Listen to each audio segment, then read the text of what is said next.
기업성, 사업성은 못 들어간다. 그래서 M&A를 어떤 공장이 나오면 이게 10억짜리밖에 안 된다 이거예요. 그런데 이 회사 거래처가 100억이야, 100억. 기존에. 그런데 정보가 잘못되고 부도가 났다 이거예요. 그럼 이걸 NPL로 가져와서 이 회사를 떠오면 100억짜리가 떠오는 건 마찬가지잖아요.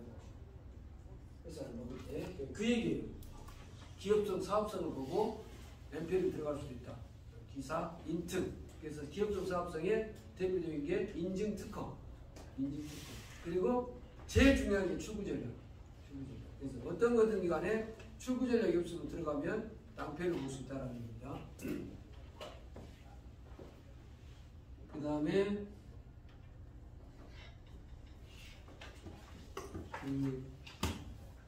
정태금양 2배사 금연기가 뭐였습니까?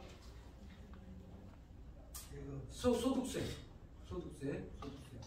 그래서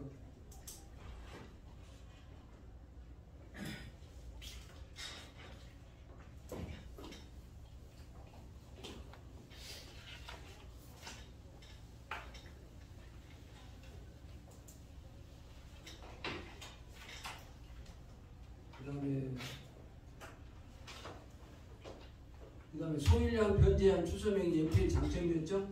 그 다음에 부유연 방제가 낙찰을 높게 받게 하는 거. 그 다음에 육보안이 질권대출 받는 거. 6개월치 하고 입찰 보증금을 주는 거죠. 그 다음에 반만배. 그 다음에 부유연, 농유계. 이거 헷갈리시면 안 돼요.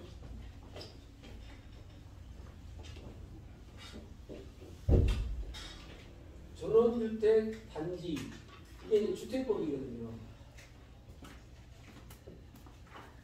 그런 얘기가 이제 전원주택 부지에서 건축법을 적용받아가지고 예를 들어서 이제 산지가 있었다 합시다. 그러면 이게 산지 개발을 하고 산지 개발을 따로 하는 것이 아니라 개발행 허가를 받거든요.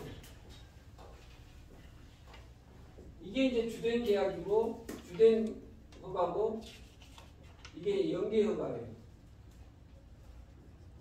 그러면 개발행위 산지 전용 허가를 받는 것이 아니라 개발행위 허가를 받으면 전원주택 주택법을 따른 단지는 중고검사가 나와요. 그리고 이게 임야가 대지로 바뀌거든요. 그럼 이 땅을 낙찰받으면 그냥 대지 상태에서 낙찰받으면 대지를 그대로 바꿀 수가 있거든요. 그런데 이제 전원주택 부지 건축법을 적용받아서 여기가 똑같은 산지인데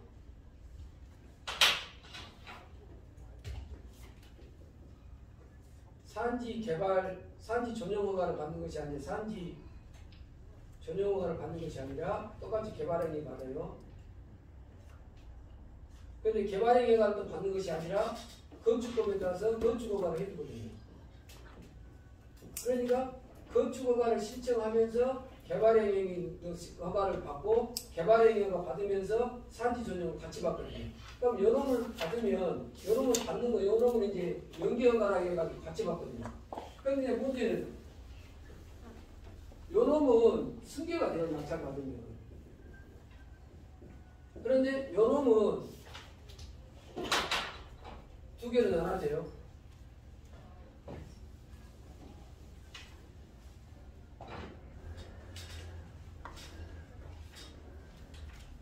건물이 없는 경우,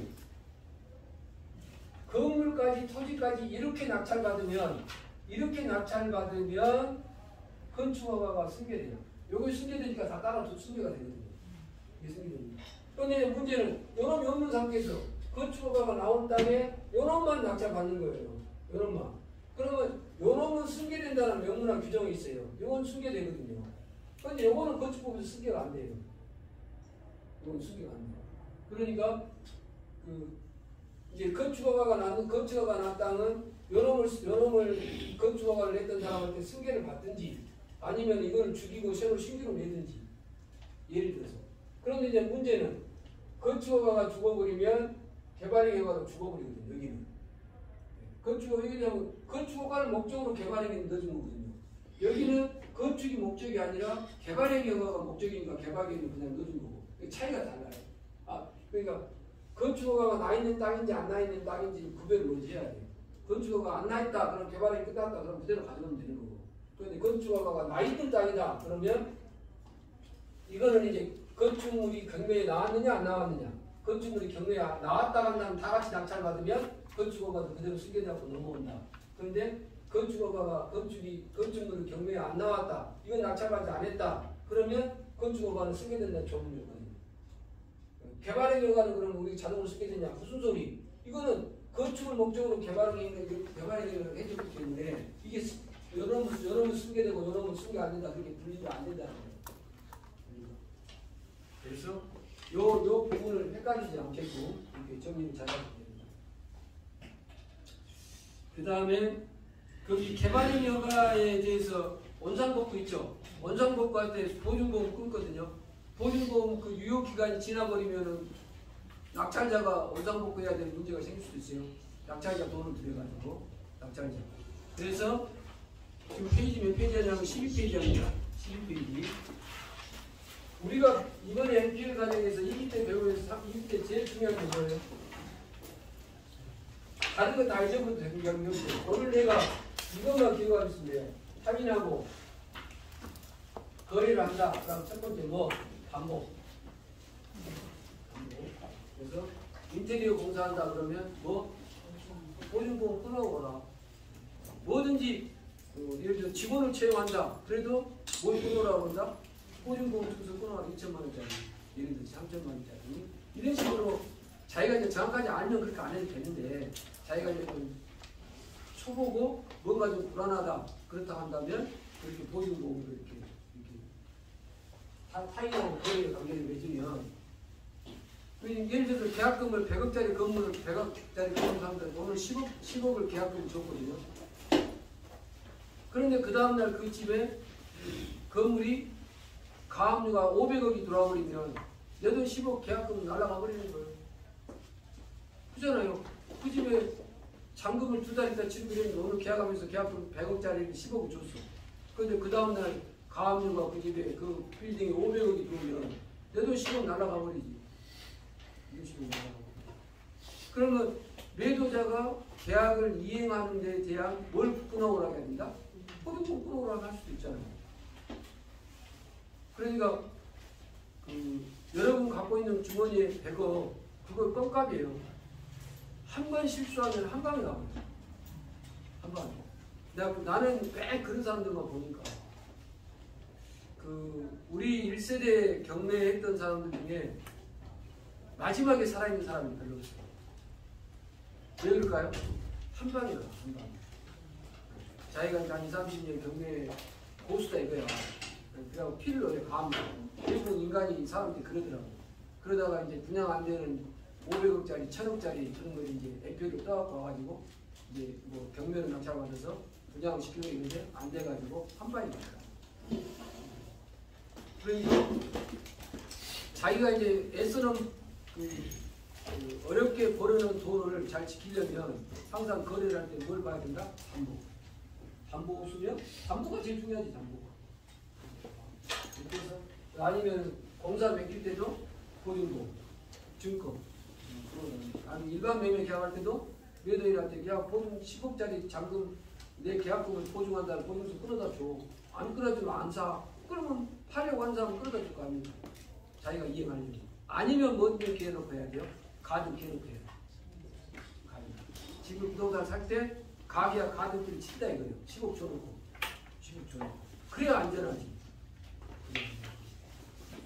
그래서 아무튼 알아서들 하십시오. 알아서들 하시는데 한 방에 갈 수도 있으니까 자기 재산을 잘 지키라는 뜻으로 얘기를 한 거니까 NPL은 우리가 NPL 좋아하는 이유가 뭐예요? NPL을 좋아하는 이유가 뭐가 있는 거예요? NPL 뒤에 담보가 있잖아요. 부동산 담보가. 그러니까 NPL을 투자했을 때는 실패가 없다는 거죠. 자, 또 가볼게요. 그래서 그 1장에 이 옆에다 적으세요. 담보. 무조건 증권 끊어라. 타인하고 어떤 거래관계 맺을 때는 증권을 끊어라. 그 다음에 저당권자는 상가 임차인 정보 제공으로 연락할 수 있거든요. 저당권자. 그러니까 우리가 NPL로 떠왔을 때 상가에 대해서는 뭐예요? 예를 들어서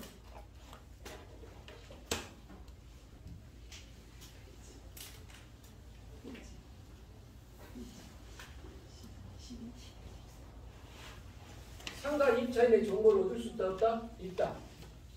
상가에도 저당권자가 상가 임차인 정보를 연락할 수 있습니다. 그 옆에다 한번 보세요.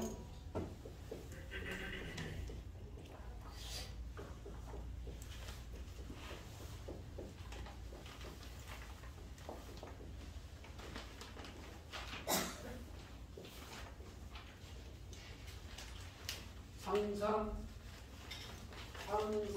유주 및 엄마 미행. 이게 상가예요, 상가. 이게 이제 상권을 보는 그 상가가 좋은 상가인지 나쁜 상가인지를 보는 두 문자거든요. 두 문자. 한번 해볼까요? 시작. 상상 유주 엄마 미행. 입 엄마 미행. 이게 뭐냐면 어떤 상가를 내가 매입 낙찰받고 싶다 이거예요. 그러면 이걸 판단해야 되잖아. 체크사. 제일 먼저 상권. 상권이 살아있는, 상권이 형성되어 있는지 안 되어 있는지 봐야 되겠죠. 상권. 그 다음에 상권역이라는 게 있어요. 상권이 죽어가는지 살아나는지, 형성이 돼가고 있는 중인지, 이미 형성이 됐는지, 죽어버리려고 하는 상권인지, 이게 상권역. 그 다음에 유효수요범위라는 게 있어요. 무슨 수요범위? 여기가 지하철역이거든요.